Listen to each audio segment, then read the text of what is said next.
Welcome to భవత్ media. అంతర్జాతీయ మహిళా దినోత్సవాన్ని పురస్కరించుకొని మల్లాపూర్ శక్తి సాయి నగర్లోని సాయి విద్యానికేతన్ హై స్కూల్లో శనివారం ఘనంగా వేడుకలు నిర్వహించారు. ప్రముఖ సంఘ సంస్కర్త డాక్టర్ నిర్మలా లక్కరాజు ముఖ్య అతిథిగా హాజరై జ్యోతి ప్రజ్వలన చేసి కార్యక్రమాన్ని ప్రారంభించారు. ఈ కార్యక్రమంలో మాట్లాడుతూ మహిళలు అన్ని రంగాల్లో పురుషులతో సమానంగా రాణిస్తున్నారని, ఆడపిల్లల విద్యతోనే కుటుంబం మరియు సమాజం అభివృద్ధి చెందుతుందని అన్నారు. విద్యార్థినులు సాంస్కృతిక కార్యక్రమాలు ప్రదర్శించి ఆకట్టుకోగా మహిళా ఉపాధ్యాయులను పాఠశాల యాజమాన్యం ఘనంగా సన్మానించింది. ఈ కార్యక్రమంలో ఉపాధ్యాయులు, విద్యార్థులు, తల్లిదండ్రులు పెద్ద సంఖ్యలో పాల్గొన్నారు.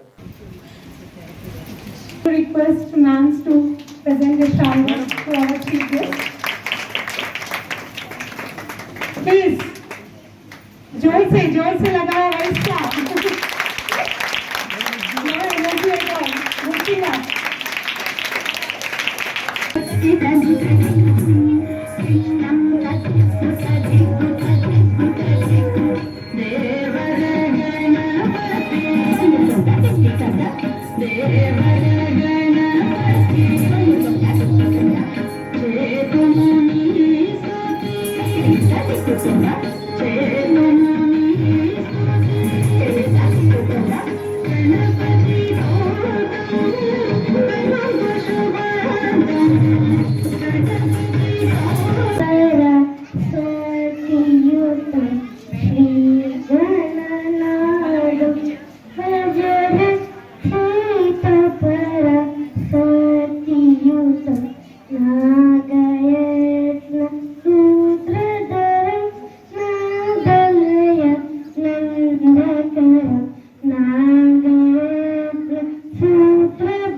నన్ను ప్రత్యేకంగా ఇక్కడికి ఆహ్వానించారు అని అంటే నాలో ఒక సంకల్పం ఉంది. స్కూల్స్లకు వెళ్ళి జయరాజు గారు పంచభూతాల గురించి ఊరూరు తిరిగి ప్రచారం చేస్తున్నారు నాన్న. నేను రాసిన పుస్తకం కూడా పంచభూతాలకు సంబంధించింది.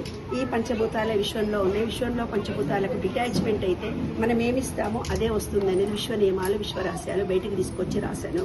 ఇది వేదాల్లో, ఉపనిషత్తుల్లో దేంట్లో ఉన్నా కూడా సంస్కృతం, భగవద్గీత గడగడ చదువుతారు కానీ దాంట్లో ఉన్న మంచి చెడు మనకెవరు వివరించి చెప్పలేదు నాన్న. ఇప్పటి కాలంలో పిల్లలకి తెలుగే రావటం లేదు కదా. ఇంగ్లీష్ మీడియం స్కూల్లో చదువుతున్నారు కదా. ఆత్మ, పరమాత్మ, చక్రాలంటే వాడు పక్కకి వెళ్ళిపోయి ఇన్ని అన్యాయాలు, అఘాయిత్యాలు, వాళ్ళు తప్పు చేయడానికి మనము ఇది పద్ధతి అని నేర్పించగలిగే సబ్జెక్టును అతి సులభంగా వాళ్ళకు అర్థమయ్యే భాషలో చెబితే ఈనాటి సమాజంకు ఇవాళ ప్రకృతిని మనం కాపాడుకుంటే రేపటి తరాలకి మనం ప్రాణాన్ని ఇవ్వగలుగుతాము. ఈ పంచభూతాలను రక్షించుకోవాలి. మన బాడీలో ఉండే పంచభూతాలను కూడా రక్షించుకొని పంచభూతతో అటాచ్మెంట్ కలిగించుకుంటే మీరు ఏదనుకుంటే అవి వస్తుంది.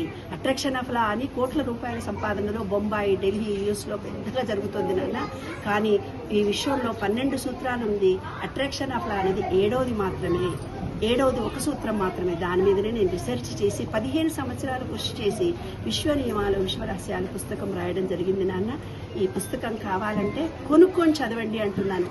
అమ్మాల్సినంత ఇబ్బంది నేను వాళ్ళ అమ్మి డబ్బు సంపాదించుకోవాల్సిన అవసరం కూడా నా వయసుకి ఇంకేమీ లేదు. కానీ పిల్లలు ఎవరు, తెలుగు ఎవరు చదువుతారు? మీరు పుస్తకం రాసి ఫ్రీగా ఇస్తే ఈ పుస్తకం తీసి అవతలపడి మీటింగ్లో 20 మందికి ఇస్తే 10 మంది ఆడవాడేసిపోతారు నాన్న పుస్తకాన్ని చదవరు. ఎవరైతే పుస్తకం డబ్బు పెట్టి కొనుక్కుంటారో వాళ్ళు చదవకపోయినా అది విలువ కలిగినది అని వేరే వాళ్ళకు గిఫ్ట్ కింద కూడా ఇవ్వగలుగుతారు.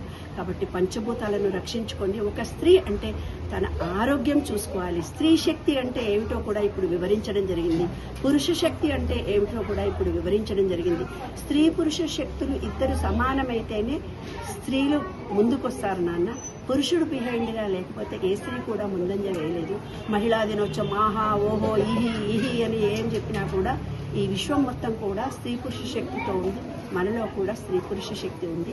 దాంట్లో స్త్రీ శక్తి ఎక్కువ ఉందా, పురుష శక్తి ఎక్కువ ఉందా, ఎందుకు మన కుటుంబంలో గొడవలు జరుగుతున్నాయి అని ఎవరికి వాళ్ళు ఆలోచించుకొని బ్యాలెన్స్ చేసుకొని తమ జీవితాలను ఆనందంగా, సంతోషంగా జీవించాలని మనస్ఫూర్తిగా కోరుతున్నాను.